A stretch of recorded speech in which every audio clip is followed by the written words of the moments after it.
Welcome to the game where we analyze and go play-by-play the game of politics. Today, we have a strong lineup of topics. We're just 24 hours past when Donald Trump, Zelensky, and European leaders met at the White House, one of the biggest meetings of European leaders here in the United States. This comes just 3 days or so when Donald Trump met with Putin in Alaska, another historic meeting, the first time that Putin comes in a very long time to U.S. soil. All this comes on the heels of negotiations where there's been a deadlock between Ukraine and the Russian really dictatorship coming out of with Putin on the line. Now, we're also going to be talking about the NFL, the spotlight that they're putting on male cheerleaders. Does this change one of the most iconic games that we know, the game of football? And then lastly, the numbers are going up when it comes to Christianity, especially among young men. It's on the rise in places like Europe and places like the United States. What does this mean? Why are we seeing this rise? And joining me for these topics, we have Daniel Garza, president of the LIBRE Initiative, former White House staffer for the George Bush administration. Daniel, thank you for being here. It's a pleasure being with you, Wadi. And we also have Sergio Rodriguez. He's a Fox News contributor. He is also the host of the Serio Rodriguez Podcast. Sergio, thank you for being here with us. Thank you for having me. I appreciate it. All right, let's get right into it. Again, all eyes have really been on Donald Trump. And I say Donald Trump because he was the one who met with Putin on Friday last week. And then he's the one who hosted not just Zelensky, but several NATO allies at the White House. Daniel, I actually want to start with you. How would you describe these last few days, these meetings that Trump has been hosting? Do you think there has been progress, or really has this just been meetings that have just been conversations but without movement? How do you see it? Well, no, I feel there's been a lot of progress. It's been very positive. It's been good that Donald Trump has convened the world leaders to the White House, has taken his role as the leader of the world that he is, of the free world, let's say. Look, I think the atmosphere even amongst the world leaders that convened at the White House was very positive. This is what happens when you embrace the power, the might of the United States and not apologize for it, right? You can use it for good. Only Trump could convene Putin, who up until now had ignored everybody else. And so the fact that, he had conversations with Putin one day and with the world leaders and including Zelensky the next day, this is movement. This is moving forward. This is progress. And so obviously the very difficult part is yet to come, right? To reconcile the differences between these two countries. And the bottom line is that, nobody is going to get 100% of what they want. Some folks are going to have to move from their fixed position, mainly Russia and Zelensky. But this comes down to Ukraine and Russia. This isn't about Trump. This isn't about the world leaders. But what's important here is the role that Trump is playing to convene these two men, these world leaders, to come together and arrive at the cessation of aggressions, I guess. And so on that score, I think Trump has done amazingly well. Yeah, it's without a doubt a high-stake meeting to the point where several of our NATO allies were present. Prime ministers, the NATO chief, just a long list of folks that Donald Trump hosted. Sergio, with the fact that these European leaders were there, does that add, in your opinion, to the strength of Donald Trump in the sense that it positions him? He's the one who not only is in touch with Putin, who was able to convene him in Alaska, but he's the one who individuals are coming to him. This was not a meeting in Europe. This was not a meeting in another territory. This was here at the White House. Again, one of the largest gathering of European leaders hosted by the White House. Do you think this adds pressure to Donald Trump, or does it just really just elevate him as a global leader?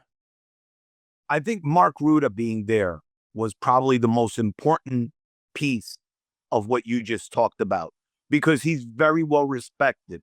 Look, at the end of the day, like Daniel said, this is going to come down to what Russia and the Ukraine end up figuring out amongst themselves. Donald Trump is obviously going to twist an arm or two because he needs to get this done. He said it would get done, and I believe it's going to get done. But yes, to answer your question, 100%, I believe that um the uh unification of everyone there shows that for the first time in 4 years, we have someone who is actually a commander in chief.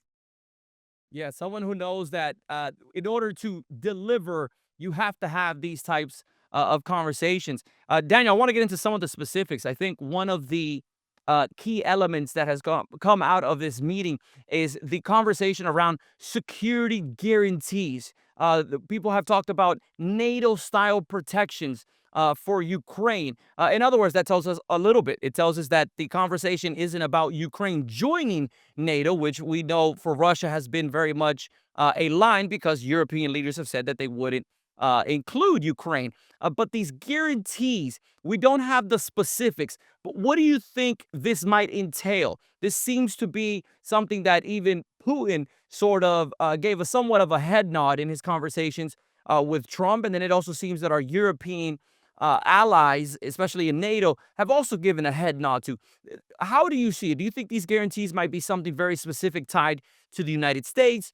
Are these security guarantees that might fall more on European leaders? What's your analysis? Yeah, has been a very delicate dance, Wadi, for Europe and as well as America, because of course there has been a resistance from Putin on Western encroachment, right? Mainly NATO gobbling up states that are now right up to the border of Russia, and Russia feels threatened, which is why he's pushing back, right? This whole time, and that's I, part of utilizing or leveraging American might. Has not been to provoke Russia further. And I think that's to Donald Trump's credit, right? It's been to arrive at peace. And I think that here is the credit that Donald Trump deserves in the sense that, like I've said, he was able to convene these European leaders, convene Putin, and what that does, of course, is minimize or lessen the misunderstanding that the cross currents um, uh, sometimes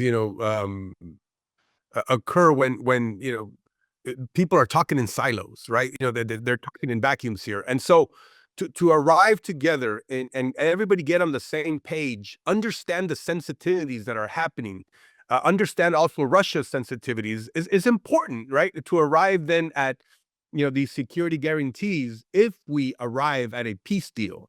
What Trump and Secretary of State Marco Rubio have been saying now for some time is, why spend all this energy on a ceasefire when we can arrive at the end of war, right? A peace deal that could be permanent, that could, of course, end the death of soldiers. Russia lost 20,000 soldiers just last month. So what that tells me is that one, any more sanctions I don't think are going to be effective. If Putin is willing to lose 20,000 soldiers a month, I don't think that any more sanctions are going to be effective here. And if we impose any more crippling sanctions, then the talks are over. It's done. This thing is going to then, go into another 3.5 years, of war and bloodshed.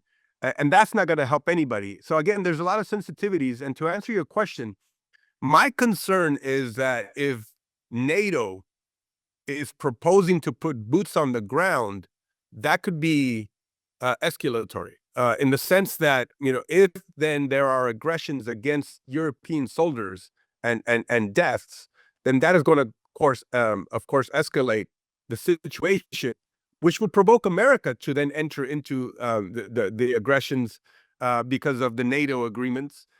And so whether you put American boots on the ground or NATO boots on the ground or European boots on the ground, it's escalation time. And that is not a desirable situation, right? So before we get there, before anybody talks about, putting boots on the ground, I would like to see a peace deal, Wadi, that one ends the aggressions, brings about peace, and for long term, I think what would be important here, is that we arm Ukraine to the teeth, so that the Ukraine can most effectively now uh, defend themselves. And what that does too is that, look, if you understand Putin, if you understand history here and how Putin has operated, he responds to strength. And he also responds to weakness, by the way, in a different way. He respects strength. And he will keep at arm's length if you show strength. And that's why I think you need a strong Ukraine. You need an armed Ukraine. But if he senses weakness, he's going to attack, like he did in the Crimea, like he did, with Ukraine, like Georgia, and all these other ones. He attacked when Bush was president. He attacked when Obama was president, but he never attacked when Trump was president. But then attacked when Biden was president. So again, I think the person who has actually showed that he embraces American might and is willing to leverage it is Trump, and Putin has responded in kind. But he's responded also to weakness, which is why I say we need to arm Ukraine to the teeth. That was confirmed last week. Putin did sort of give I would say, a shout out to Trump in the sense that he said he did not attack Sure. during the Trump years, and he knew that he was not going to do that. That was not the time to do that. Something that Donald Trump has been saying in the campaign trail, and many media critics were sort of saying, Trump, how can you predict that? Why would you say that? They were saying it was his ego speaking. But now it's been confirmed. And Putin, like what many of us saw, as you mentioned, he responds to strength.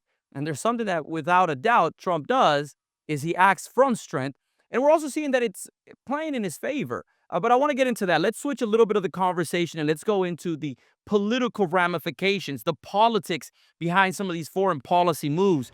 Uh, Even to your point, Daniel, Putin isn't the only one who sort of gave these points to Donald Trump. The NATO chief, a former prime minister, I want to say of Finland, but a former prime minister for sure, now a NATO chief, said to Donald Trump in front of the media, in front of everyone else, that he thanked them because they were at a deadlock. There were not conversations being had. It was just a battle on the battlefield, lives being lost. This is the first time that Putin has come over to have a conversation. That Zelensky, European leaders, and Donald Trump here in the United States have been having conversations. This deadlock has been removed, and it's because of the actions of Donald Trump. Sergio, is this a big win for the president? He's received a lot of criticism. They criticized him because when Putin came off the plane, he clapped. There was also the red carpet. They just kind of said it was this overly welcome that shouldn't have been deserved by Putin. Then some people were saying that the European leaders were in town because they were babysitting Zelensky or protecting him against Trump. It seems like Trump almost, in the eyes of many critics and in the eyes of some media, is the villain in this situation. How do you view this? Well, and he said it himself that no matter what happens here, he's going to be looked at as the bad guy. Everybody's going to shake hands. Everybody's going to be happy that the war's over, but he's going to still look like the bad guy. We can never pay attention to what the media reports. Fact is, 85% of the media wants President Trump to fail. We see this. We know this. It is what it is. So we're not going to pay attention to what they say and get anything concrete from it. I know you mentioned the NATO chief. He was actually the prime minister of the Netherlands. Thank you. Yeah. Before, yeah. He said something very interesting. He mentioned that because of President Trump, more countries are now investing money into the defense. That is huge because that's always been a major issue for us as a country, that we've been carrying the bill for everything that goes on, right? You saw that when they spoke about global warming, right? It's the same. All that stuff becomes a trickle-down effect, and it's been a bill that the United States has had to pay for all these years. But I thought shaking his hand, the clapping, all that stuff is a sign of respect, but also a sign that Donald Trump is a very smart man. He understands what he needs to get out of this, and he understands what he needs to get out of Putin. It is my belief that he believes Putin holds the cards to end this, and he's got to stroke him a little to make sure that this gets done. Yeah, that's a key part. Donald Trump, I think, understands this as part of negotiations, part of diplomacy. I mean, let's be honest. People criticize the red carpet, the hand clapping, but let's remember they were jets flying across as the moment Putin is walking towards Trump. I mean, there was definitely a signaling of strength. Trump's a taller guy. He has the bigger plane.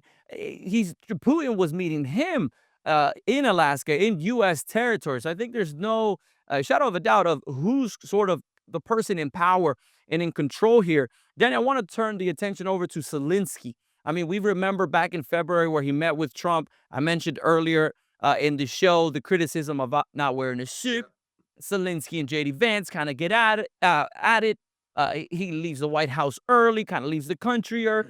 There was a lot of eyes on that meeting. How do you view Zelensky now? There was even some criticism because he wasn't part of the meeting on Friday, and the criticism wasn't that Zelensky didn't want to join. The criticism was he wasn't invited, right? He's not. It sort of seemed like he wasn't the one in control. However, here he is. He's back at the White House. He was wearing the suit. He's surrounded by NATO allies. Very thankful of the president. Is this also a win for Zelensky? Does this position him better for his country in these negotiations?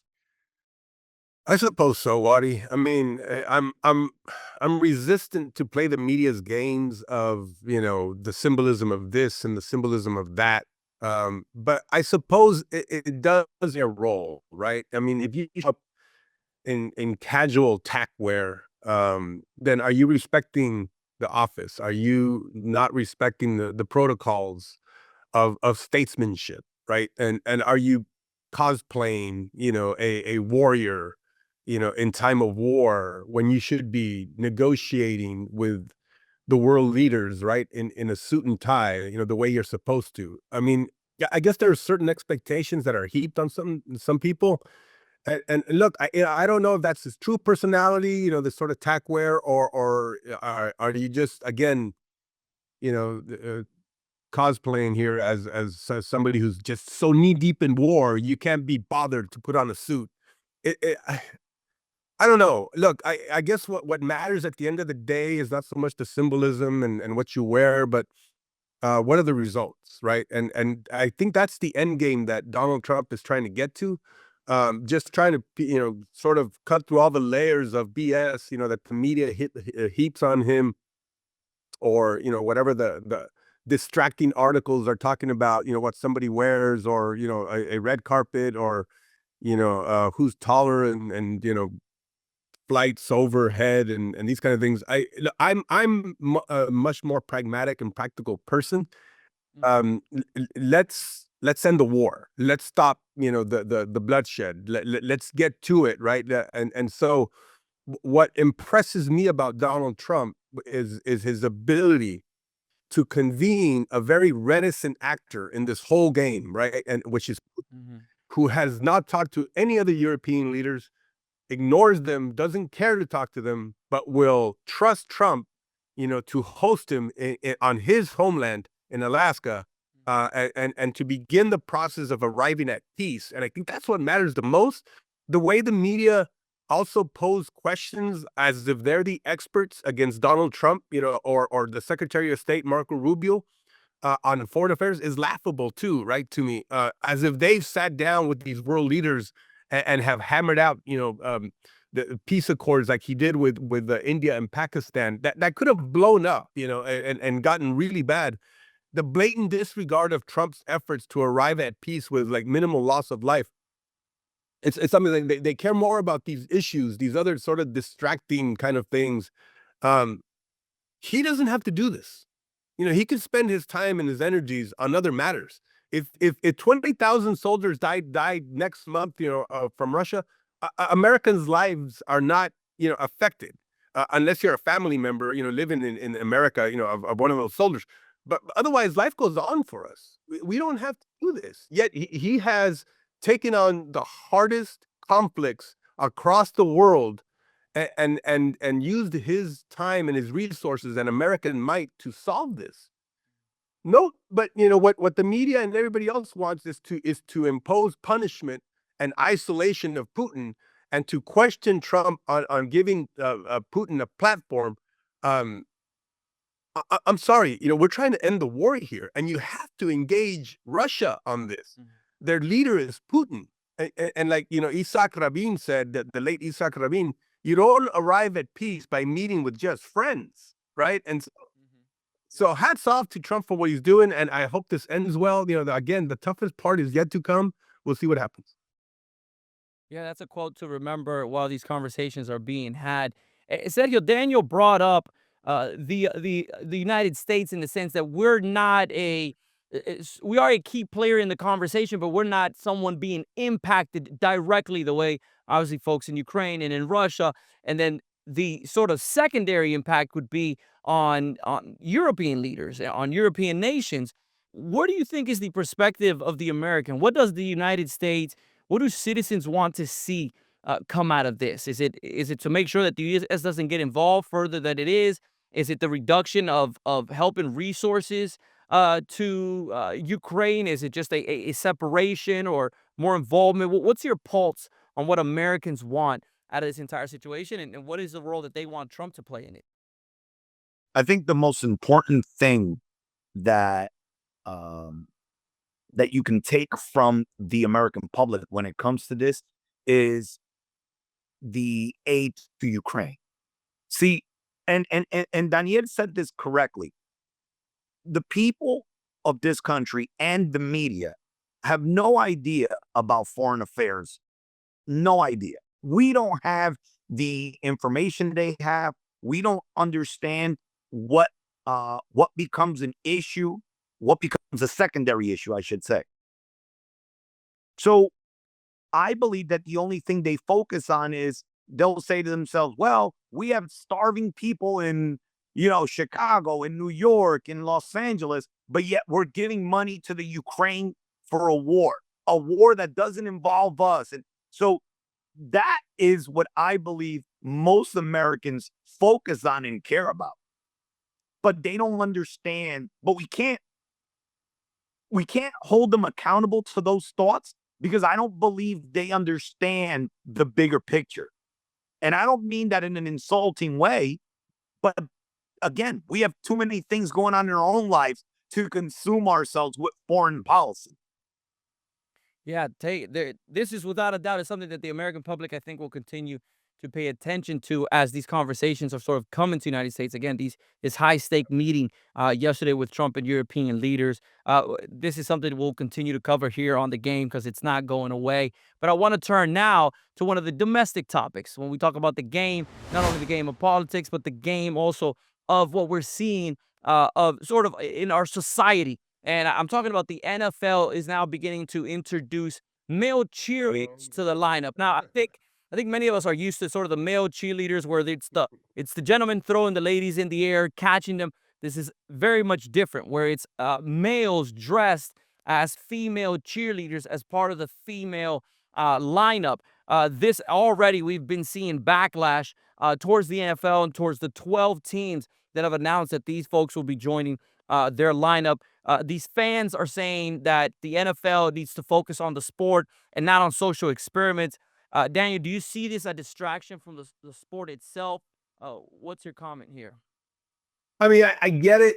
There's always been male cheerleaders throughout, the history of sports. But in this case, it's like it's a bit different because who are they appealing to with effeminate men taking the place of female cheerleaders? It's like you have to be aware of your audience here. And did you not learn anything from the Budweiser or the Target situation? It seems like the NFL also got bit, by the whole Colin Kaepernick kneeling and not, putting your hand on your chest, for the national anthem. Some of these players, right, really upset a lot of NFL fans, and they distance themselves from the NFL because of that. If you're gonna hate on America, then we're gonna hate on you. It was basically the thing, right? But back to the point, college cheerleaders who were men are masculine, right? And they're asked to throw girls in the air and hold them up with their hands and do these extraordinary feats, right, of strength. But these 2 or 3 cheerleaders that I saw, they look beta. They look effeminate, and it's almost like, RuPaul's Drag Race, is where they belong. And so I don't think this is normative behavior for a lot of Americans in our society. And as much as I think transgender activists, want to push it to be, I think the NFL better brace itself for a reaction that they may not have foreseen, or maybe they did. I have no idea. Um, but this is going to be an issue for the NFL. In fact, the ESPN canceled the Kaepernick documentary, I understand, because maybe they saw something, maybe they saw how woke it was gonna be, and, they were gonna push, victimization and the oppression of whites, on a really a privileged black quarterback, and people are just sort of sick of it. They're just tired of this stuff, right? It's like just trying to impose this woke agenda, this woke culture. You don't have to do this, the NFL. So yeah, I'm expecting a backlash. Yeah, speaking of that backlash, so I mean, do you think the NFL just didn't calculate? Maybe they underestimated their fans and the values that many of their fans have, or do you think this is just something that they're willing to push and not take in consideration many of the critics, many of their fans? How do you see it? The NFL has always been very smart. I'm going to tell you that for 95% of my lifetime watching football, as a guy who does a sports show, and I've done it for years and covered the NFL thoroughly, they have been really, really good at doing one thing. They control their league. Unlike the NBA, which is a players' league, the NFL has always controlled their league. They treat their players like cattle. Next man up. It is what it is. No one's bigger than the game. We're a conglomerate, and we are the NFL, and this is who we are. But they, in 2 occasions now, they miscalculated the backlash they were going to get. They did it with the Kaepernick situation, where they lost a lot of fans and a lot of audience on TV. And now this is a second time that it's happening. They just do not understand. Like Daniel said, they're not understanding their audience when it comes to this right now. Look, we are used to the male cheerleader, like Daniel said, in the college setting, usually as spotters. That's what they are. They're making sure the girls don't fall, they don't get hurt, etc. Okay. But not competing female for female in dance moves and stuff like that is, listen, here's the other thing that I don't think anybody's talking about.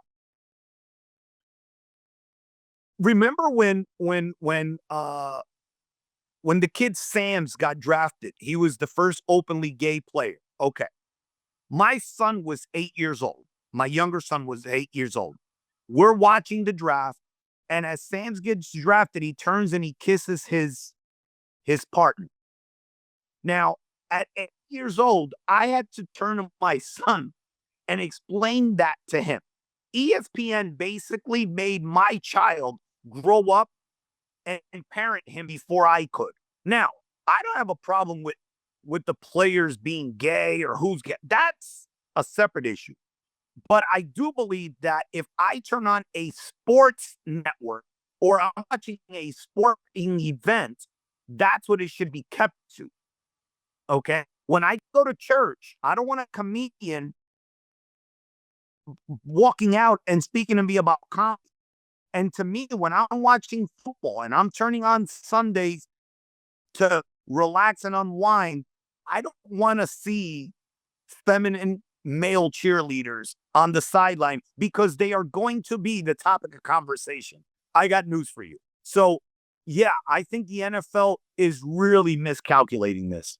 Yeah, it's going to be interesting to see as preseason is now essentially full effect, if I'm not mistaken, or around the corner, what some of these critics will begin to do. If we'll be seeing more boycotts, it's only 12 of the teams that have made announcements that they're going to be moving in this space.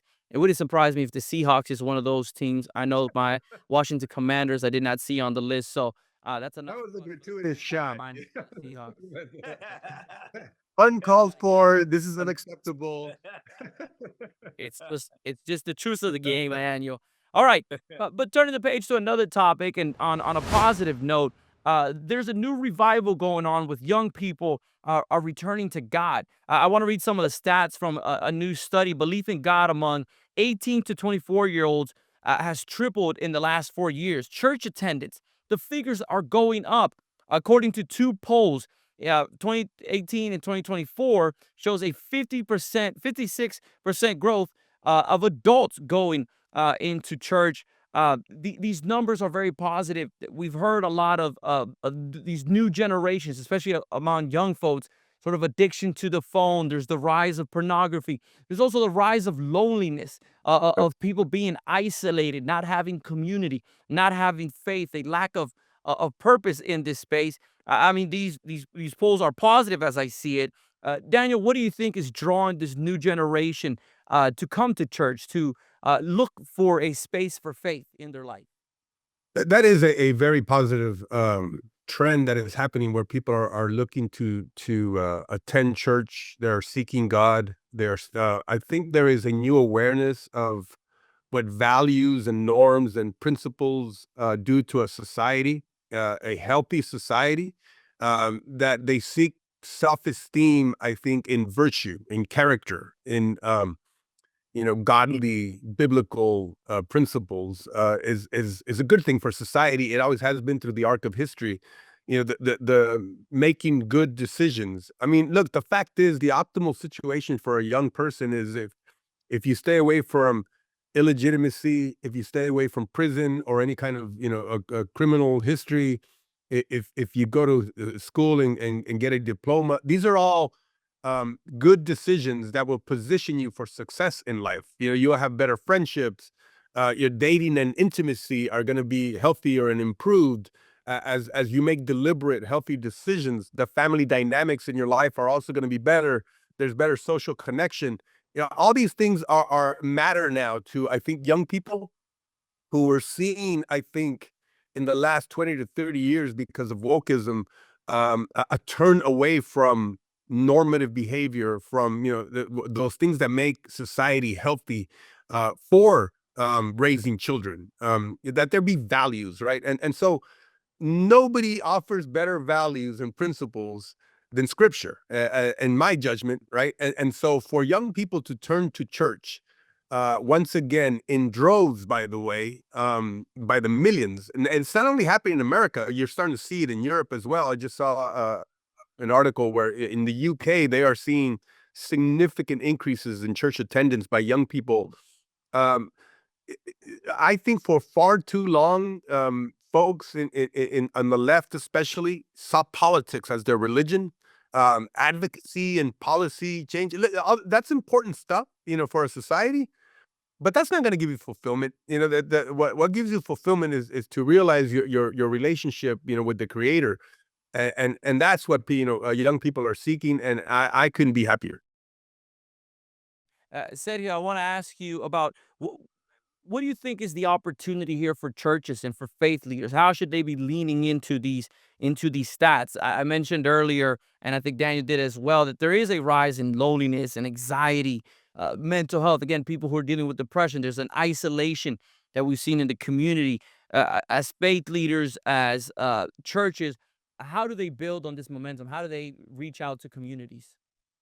Well, it's funny that you guys bring up this topic, because my producer of my show is actually a pastor.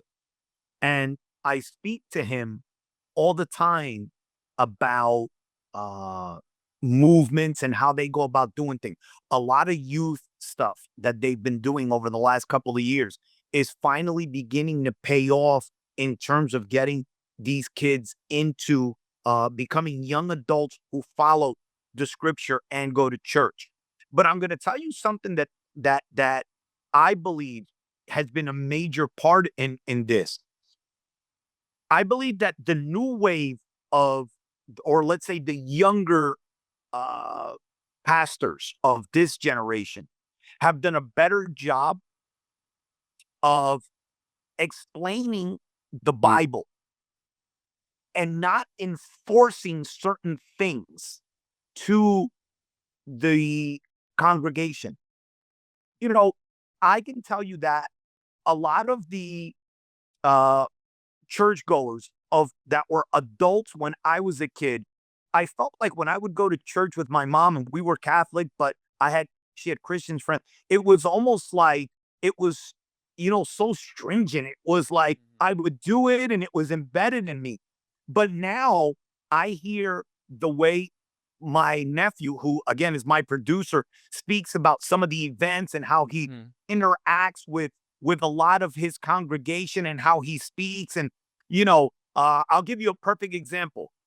He said to me that at his church, he pushes his congregation not to go to church on Sundays if their kids have a sporting event. So his point is, this isn't just about following the Lord. This is about being a better parent. This is about being a better person. There's always time to do everything, but you can't just put yourself in a dog-minded situation about the church. And that's how it was when we were growing up. And I think it pushed people away. Now, I think it's helping a lot of the younger kids. I think a lot of that is the focus on relationship and not necessarily religion. Many times, That's a great see, point. the That's a religion great point. can be more of just acting for acting or going for going, but it's sort of looking at where's the relationship you have with your creator, where's the relationship and the journey of faith that you have. Daniel, on the same lane in this conversation, but I want to ask something on a little bit on the personal side. You started off as a cop in your career, then you ran for city council, served as a city council member, then worked at the White House for several years. You're now the president of the largest center-right Hispanic organization.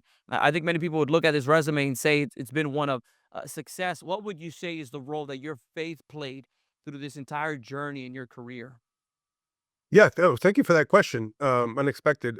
Look, I draw my values from scripture. I draw my positions on policy from scripture. And my sense has always been that I hold the words of Jesus Christ above anybody else's, above Nancy Pelosi, above Ronald Reagan, above Winston Churchill.